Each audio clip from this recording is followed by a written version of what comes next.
We were in the midst of one of the worst droughts we've had in 50 years. Kind of going along with the drought, there was not much progress going on in the missionary effort in our stake. And I know for our ward, we had not had a convert baptism in 3 years.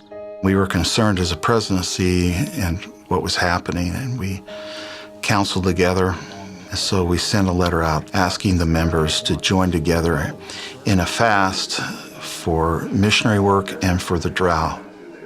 We received this letter, and the entire stake and other stakes around us fasted, and the missionary work immediately started to pick up.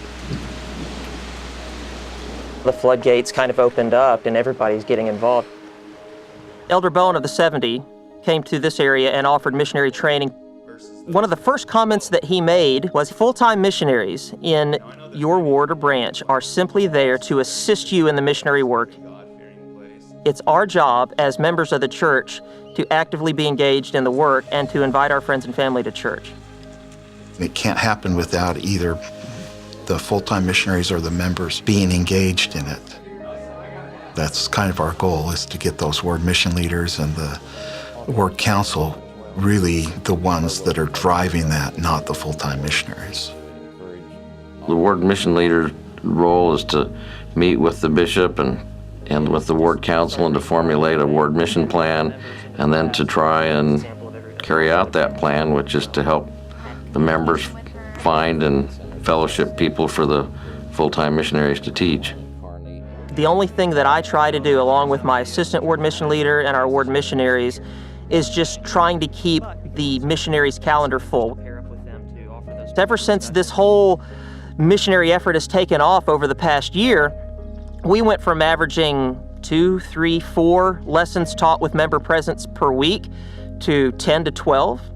A few months ago, we were averaging 14 to 16, and now our goal is 20 lessons taught per week with a member present.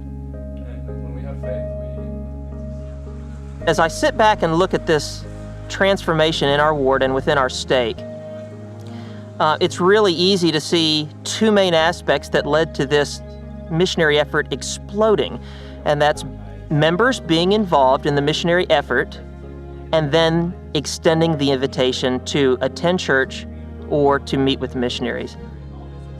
So I'm just helping my family and every other family in the ward come up with opportunities to share the gospel with other people. I'm Trish Govin. This is Mark Govin. We were baptized January 26, 2013. It was the perfect story of member missionary work. We had one family that became friends with them. They introduced them to another family. Their kids met other kids in our ward and they became friends. I believe that God placed a lot of members of the church in our lives for a purpose. And that led to more serious discussions with the missionaries, and they started to attend church on a more regular basis. I saw just how the gospel was working in their lives and how they are just lights. It's important for our members to get to know our missionaries and our missionaries to get to know our members, but even more importantly, it's crucial for our members to get to know our investigators and start fellowshipping them. It puts you at ease when you learn and you meet people like that, because you could just feel free to ask. You could feel free to explore and learn something that you don't know. There's no judgment. I love Elder Bird's. I mean, I felt a lot like Joseph Smith as I went to church after church after church. I never felt like there's something so big missing, and I never found this fits. It fits my family, it fits my life. This drought or stagnant period of missionary work in this area has clearly ended, and it's just building momentum day by day, and I don't see it subsiding anytime soon.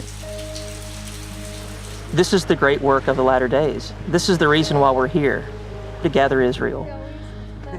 And for me and for all members of the church, it's our responsibility to share the gospel with as many people as we can.